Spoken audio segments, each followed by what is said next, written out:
OPC was on rampage in some parts of the country, especially Southwest, and have inconvenienced a lot of people from this part of the country. And to the extent that they mobilized over 500 vehicles to come and invade Ilorin with the sole aim of uprooting what they called Fulani structures in Ilorin. And we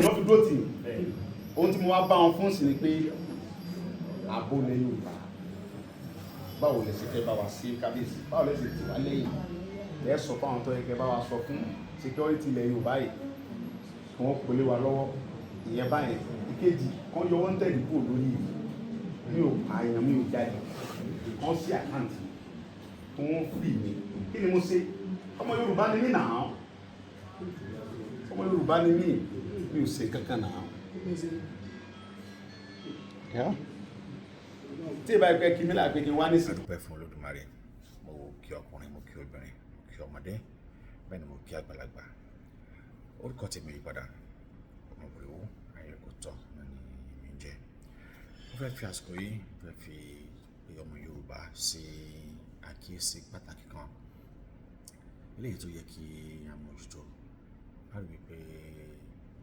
Gbogbo Galadima ó sọ ìdí tí àwọn ṣe gbé Buhari wá ó dẹ̀ sọ bí àwọn ṣe achieve aim àwọn láti mú lè jẹ́ kí Ìlọrin kó kúrò ní ọwọ́ Yorùbá. In 2000, the OPC was on rampage in some parts of the country, especially Southwest, and have inconvenienced a lot of people from this part of the country. And to the extent that they mobilized over 500 vehicles to come and invade Ilorin with the sole aim of uprooting what they called Fulani structures in Ilorin. And we felt that was too much. And Obasanjo was doing nothing. President Obasanjo was doing nothing. President Bola Tinubu, then governor of Lagos, was doing nothing. And some of us felt that those group of people were being encouraged by their leaders in position of authority. So how do we stop that? And I called a meeting in Kaduna at Alhaji Bashir Al-Hatu's house in a place called Unguan Kaji, directly opposite the house of General Ibrahim Badamasi Babangida. And some of those we invited included Alhaji Wadanas, Professor Yadudu, Bashir Al-Hatu himself, Alhaji Yahya Sulehama, and a host of others, about 34 of us. And we sat down to reason, how do we save our people from this OPC menace? So we said, I suggested that we have to, because you remove government through only two ways, the ballot of through the barrel of the gun and through the ballot box. And they said it was impossible to challenge General Obasanjo. That was how Buhari came to our mind. And when he was approached, he had a very unkind words for politicians. But since he didn't say he was not doing, we still pursued him. To cut long story short, we achieved our first purpose of putting a brake to what OPC was doing, because immediately Buhari joined partisan politics, and we had a very big outing. Ìbéèrè mi sí gbogbo ọmọ Yorùbá láàárọ̀ yìí ní ti ṣe òní ti ṣe ọdún 24 July 2025 ó ní wípé ṣé Yorùbá fẹ́ kù nínú ọ̀tẹ̀ tí à ń dì mọ́ra wa, ká sì wo ọ̀nà tá a lè gbà láti tẹ̀síwájú láti rí wípé a dé ilẹ̀ lérè. Ṣé Yorùbá ṣá fẹ́ kúrò nínú kí a máa gbéra wa lẹ́sẹ̀, tàbí ká máa tàbùkù ara wa, tàbí kí a máa mú ẹni tó ń ṣiṣẹ́ ká máa rẹ̀ kí ẹ dárùn ẹni tó ń ṣe ní ọ̀nà tó tọ́ àti ọ̀nà tó yẹ, àbí ká jọ fọwọ́sowọ́pọ̀ láti rí wípé ìran Yorùbá kúrò nínú wàhálà àti ìdààmú àti inú oko ẹrú tá a wà. Àwọn tí wọ́n dúró tì wá Yorùbá wa mú ní kékeré, ojoojúmọ́ ni àwọn ń gbìyànjú, làwọn ń plan bí wọn yóò ṣe gbalẹ̀. Jẹ́ kí n lọ mú lọ́dọ̀ àwọn Yíbò. Àwọn Yíbò náà bá wa ní mú ní kékeré, níṣẹ́ làwọn ń gbìyànjú àti fi ẹsẹ̀ ń dìgbò sí gbogbo ilẹ̀ Yorùbá pátápátá. Wọ́n dẹ̀ fi sí ìmọ̀rìn. Kódà eléyìí tí wọ́n abolish gan ní Ìbàdàn, wọ́n tún ti padà jẹ another ẹsẹ̀ ń dìgbò míì.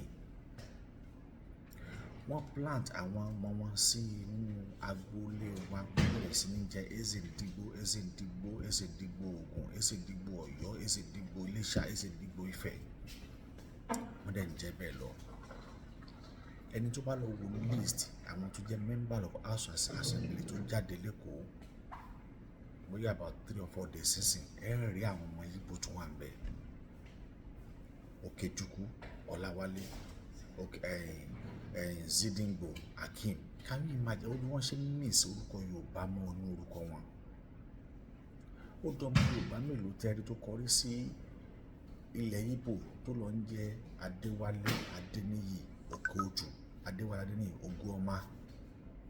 So wọ́n miss láti rí pé àwọn wọnú wa bí àwọn Haúsá náà àtàwọn Yíbò ṣe bí àwọn Haúsá àti Fúlàní ṣe ń sìn. Tó bá pẹ́ tó máa yá, a máa rí Yorùbá Yíbò, a máa rí Yorùbá Haúsá, a máa rí Yorùbá Fúlàní. Nígbà tá a bá fi ìmọ̀ ṣọ̀kan, tá a jẹ́ kí típíkù ọmọ Yorùbá from left and the right side, tá a fún opportunity láti ṣe. Ẹni tó tún ṣe náà rẹ̀ àtúnwò pé kí ló ń ṣe. Ilé Yorùbá ní kú iṣẹ́ ló máa mú kó rí iṣẹ́ yá. No matter how bí wọ́n bá ṣe a kàn lè correct wọn ní pé ń tẹ́ ṣe yóò dá. We don't need to condemn whatever they are doing. We don't. Ọ̀rọ̀ yìí kàn gbé mi nínú pé báwo la ṣe fẹ́ ṣe gan-an tí ìran Yorùbá fi lè lọ. Now, Sunday Igboho lọ sí ọ̀dọ̀ Olúgbọ́n, then Canada Adams náà lọ sí ọ̀dọ̀ Ọọ̀ni. I have the 2 video tó náà sọ́dọ̀ gbogbo mọ́rin tó náà lọ sọ́dọ̀ Ọọ̀ni. Níwọ̀n ìgbà táwọn méjèèjì yóò bá jọ ṣiṣẹ́ pọ̀, ṣé wọ́n fẹ́ iṣẹ́ takora wọn ni? Yorùbá sì ní àkè tilẹ̀jọ́ dé kádọ̀rẹ́, àmọ́ pé nǹkan ṣẹlẹ̀ láàrin wọn nígbà tí wọ́n sì ti bá wọn yanjú ẹ̀wọ̀n jẹ́ kí wọ́n lọ ilé ẹjọ́ kí wọ́n bọ̀. Tó máa gbọ́dọ̀ gbìyànjú láti pé ìrẹ́pọ̀ wà láàrin wa gẹ́gẹ́ bí ọmọ Yorùbá. Ìyẹn gangan láfi lè ṣe tá a fẹ́ ṣe, láfi lè rí ṣe. Tá a bá ti gbà pé gbogbo pátá ẹ̀kan kan náà lájọ ń jà fún, cause kan náà lájọ ń jà fún, ibi kan náà gbogbo wá sí mi lọ. Ìjà jọ fọwọ́sowọ́pọ̀, torí pé Yorùbá ní àgbájọwọ́ báyìí, òun náà la fi sọ̀yà. Tá a bá wá lè ṣe ń sìn, tá a rí ṣe ń sìn, kí ni tá a fẹ́ sọ fún àwọn tí ẹ̀mí wọn ti bọ́ lórí ìjàngbara yìí? Another strategy means tá a tún lè lò, òun lóye Sunday Igboho tó ti ń lò ń sìn. Ẹ jẹ́ ká support àwọn kan tó ní ó tún ti gbọ́rọ̀ Yorùbá nation sílẹ̀. Ohun tó dúró ni pé ẹ jẹ́ kí ààbò àti ààbò security ilẹ̀ Yorùbá ẹ kó lé mi lọ́wọ́. Tán bá ti kó lé lọ́wọ́ tí gọ́ọ̀mẹ̀ntì fún ní right láti ṣe, a ti ń gbalẹ̀ wa díẹ̀díẹ̀ nìyẹn. We chase these people away from our land. Àwọn tó wà nínú igbó ni, àwọn tó wà ń ta ni, we chase them away. A lè fún wa láàyè láti lè establish tá a mọ̀ sí ìjọba tiwa gan níbi táwọn ọmọ yẹn bá gbilẹ̀ sí. Ṣùgbọ́n torí pé lọ bẹ́ẹ̀ nìkan sí pé bàbá ẹ jẹ́ kí wọ́n fún wa láàyè láti lè ṣèjọba, ẹ jẹ́ kí wọ́n kó ààbò ilẹ̀ Yorùbá lé wọ́n lọ́wọ́. Ẹ̀yin kan tó ti ń sọ̀rọ̀ sí wípé ó ti gbé Yorùbá nation sílẹ̀, ó fẹ́ darapọ̀ mọ́ lóṣèlú. Kò sí ní tá a ṣe tó ti ọmọ aráyé lọ́rùn o. Àmọ́ eléyìí tí Sunday Igboho ń ṣe yìí, ẹ kín lọ́wọ́, ẹ kín lẹ́yìn. àwọn kan ti lè máa ṣe ti pẹ́ àmọ́ òun ló start ẹ̀ ó rẹ̀ jẹ́ ká mọ̀ pé dandan ni fún wa láti lọ kí wá lórí tá a wà nígbà ká lọ ẹjọ́ rọ̀ wá ìpẹ́ jẹ́ ká fi mọ̀ ṣọ̀kan níbi tọ́rọ̀ Yorùbá dé dúró sẹ́yìn á láti jọ jókòó láti fi mọ̀ ṣọ̀kan ní lórí gbogbo ilẹ̀ Yorùbá làwọn Fúlàní ti wọ̀ wọ́n dẹ̀ ń retí ọjọ́ tí wọ́n yóò strike ní ewúkewu ò ní kàn wá gbogbo pátá ni mo fò wá ro yóò mọ̀ fọ ẹbí ará ọmọ iye kan ìbátan yóò mọ̀ fò wá ro àwa náà sì gbọ́dọ̀ gbìyànjú láti dúró sísìn láti rí wípé a fi ìmọ̀ ṣọ̀kan Olódùmarè yóò ràn wá lọ́wọ́ Olódùmarè yóò gbàdúrà wa jẹ́ ká lọ gbọ́n tí Sunday Igboho sọ ń tó sọ pọ̀ jù pé ẹ kó ìjọba ìṣàkóso ààbò ilẹ̀ Yorùbá ẹ kó lé mi lọ́wọ́ the same thing náà Canada mímọ̀ tó náà sọ wà tó dá àfihàn ní ọ̀fífẹ́ ó náà sọ tiẹ̀ àwọn méjèèjì yìí ni kí àwọn àgbààgbà ọjọ́ wá bí ìrẹ́pọ̀ ṣe wà láàrin wọn tí kan bá dúró síbí ìkejì dúró síbí yìí káwọn á ju àwọn wèrè sáàrin tí kan bá ti ń yáná fún wọn látọ̀tún káwọn kan máa yáná fún wọn látòsì ìyẹn ló lè ràn wá lọ́wọ́ láti lè ṣe àṣeyọrí tá a bá ti rí ìyẹn ṣe á ti rí Yorùbá nation gbà á ti rí Yorùbá nation gbà a sì gbọ́dọ̀ fi inú kan bára wa lò a gbọ́dọ̀ fi inú méjì bára wa lò Yorùbá ní tí ọmọ ìyá méjì bá wọlé tí wọ́n bá rẹ́rìn jáde a jẹ́ wípé wọn ò bára wọn sọ tí ń jẹ́ òtítọ́ àti òdodo ọ̀rọ̀ nìyẹn àmọ́ tí wọ́n bá wọlé tí wọ́n bá lójú jáde a jẹ́ pé wọ́n bára wọn sọ òótọ́ ọ̀rọ̀ níbi tí wọ́n ti gbọ́ níbi títí wúlò fẹ́ dá léyìí tí mo ń bá wa sọ láàárọ̀ yìí ní ìbáwò wa ká gbọ́ torí kó bá lè wúlò fún gbogbo wa pátápátá ni ewu ń bẹ lókè lóńgẹ o àwọn ewu ń bẹ lóko lóńgẹ ẹni tó sì wẹjú olẹrù ń bà á ohun tó ń ṣẹlẹ̀ sí ìran Yorùbá yóò dá àti Ìgbò àtàwùsá wọ́n ti plan fún ìran Yorùbá débi wípé kódà tí ogun bá dé ṣe ní gbogbo wọn mọ̀ gbé wa àwọn Ìgbò ń gbìyànjú gidigidi gan láti gba ilẹ̀ Yorùbá tí wọ́n tún fẹ́ worst ju tàwọn Fúlàní lọ ṣe báwọn Fúlàní ń ṣe gbogbo alájọ́ rí wọ́n ń ṣe àṣeyàn àwọn Ìgbò yóò ṣe àṣeyàn àwọn underground ni wọ́n dẹ̀ ń ṣiṣẹ́ wọn lọ they are working underground seriously and they are achieve their aims àdèmọ̀ kankan we have a lot to tackle if we wanted to win this government we have a lot to tackle and that about the fail láti tackle it within ourselves a máa ní problem tó bá dìta we must tackle the problem within ourselves know where we are going to know our direction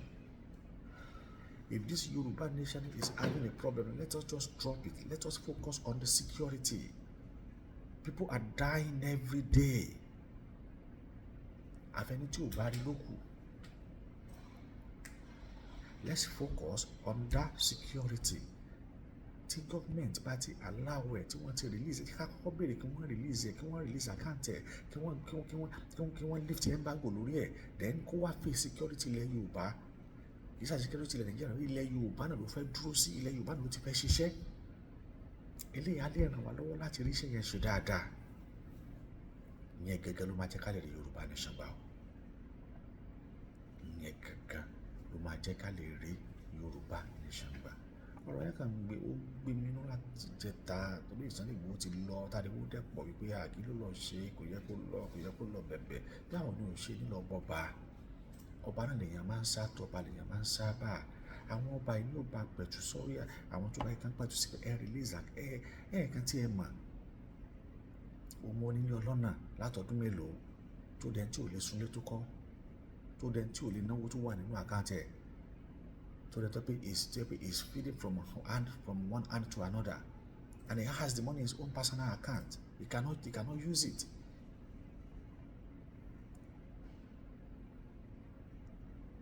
ọmọ Yorùbá ọmọ kóòtù òjìrè ẹjá gbìyànjú láti rí wípé a lo ìfẹ́ ìrẹ́pọ̀ ìṣọ̀kan ká lè bá tètè débi tá a lọ ni Olódùmarè yóò ṣàánú fún wa. tí ìbá ìpẹ́ kí mi là pé kí n wá nísìn kí n lè wá tá a bá ń tẹnra wa lókù ok náà nígbà tí mo wá ní ìsìn kí n rí yín kí n tó gbéra sọ ni because ilé mi ni mo kọ́ káàkiri ń bàdàn káàkiri ní tó bẹ̀ kí n lọ bẹ̀ sùn mọ́júmọ́ wọ́n ká mọ́ta ìjọba pẹ́pẹ́ pa mímọ́ bẹ́ẹ̀ for what? irú gbèsè ayé wa nìyẹn tí mo dẹ̀ lẹ́yìn baba níjòkó.